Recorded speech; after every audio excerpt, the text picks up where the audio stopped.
Hello learners of all ages, my name is Mr. Montgomery. I teach 4th and 5th grade math, and today we're going to be talking about rounding. Now, rounding is a way for us to estimate or get an answer that is close to a real answer to make the number nice and even and easy to work with multiplication, division, or comparing. But how do you specifically round? They give us an example in our book that we're going to use to help us round. We have the Earth here and the Moon here. Now, the Earth and the Moon are in constant motion. They orbit and they get closer and further away from each other. And the nearest that the Moon can be to the Earth is 225,623 miles. And the furthest that the Moon can be is 252,088 miles. They want us to round both of these numbers and both of those distances to the nearest 10,000.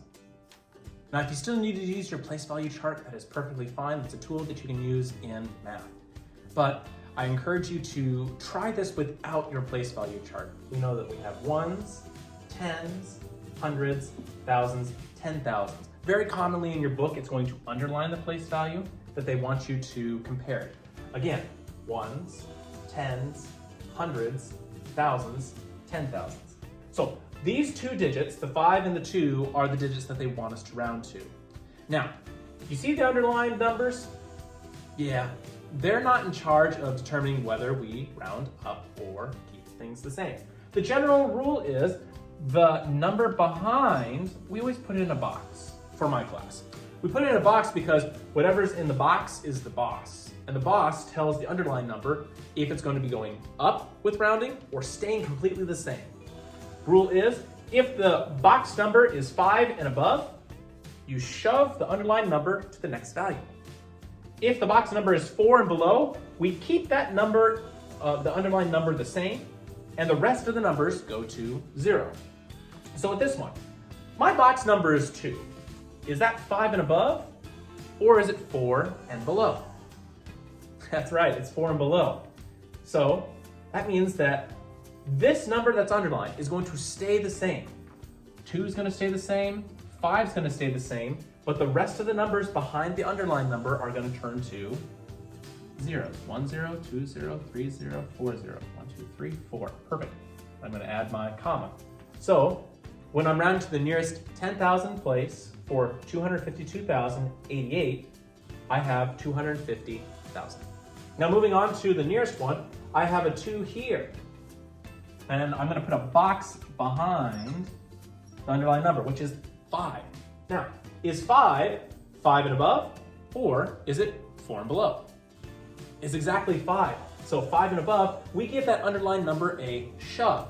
So the first 2 is going to stay the same, but instead of this 2 staying a 2, it's going to move to a 3. It gets shoved up to the next value. And then everything else behind it turns to a 0. So let's try it with a number that has a dollar sign at the beginning. Same thing. They have the underlined digit in the what place?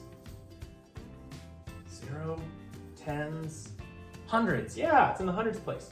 Now, even if it is 0, we still try to round to the best of our ability. So here's the underlined number. We're going to put the number behind it in a box. And the box is the boss. It's going to be telling this number whether to give a shove or keep it the same. So 9, is that 5 and above or 4 and below? It's greater than 5, isn't it? So that 0 is going to be shoved to a 1, to the next place value. So 4 stays the same, 9 stays the same, 9 stays the same, comma stays the same, but the 0 is going to be shoved to a 1. Excellent. Now, after that, the rest of them turn to zeros. If you've noticed, I had my help chart changed a little bit. So 5 and above, if this is 5 and above, it gives it a shove, and the rest of them turn to zeros. If it is 4 and below, we keep everything the same, and the rest goes to zeros. Let's take a look at one more example. We have our number 8,252,391, and they want us to round to the nearest place value that's here. Which place value is that? Let's check. Ones, tens, hundreds, thousands, 10,000s, 100,000. Okay, what's my next step? Right, put a box behind our underlying number. Is this 5 and above, or 4 and below? It's 5 and above. So that means this 2 is going to change to a 3. Yeah, 8 stays the same, changes to a 3, and then the rest of my numbers behind it turn to a 0. Perfect. 2, 1, 2, 3. Should be 8,300,000. My fourth graders, for your homework, we're going to be on page number 9 of your workbook. We're going to be taking a look at problems number 8, 9, and 10. For 8, 9, and 10, the directions say round each number to the nearest 100. So your first step on each one is to find where is the hundreds place for each of those numbers. Then you're going to be making a box behind that underlined number and figuring out, is it 5 and above or 4 and below? If you have any questions, please let me know tomorrow when you bring this to class.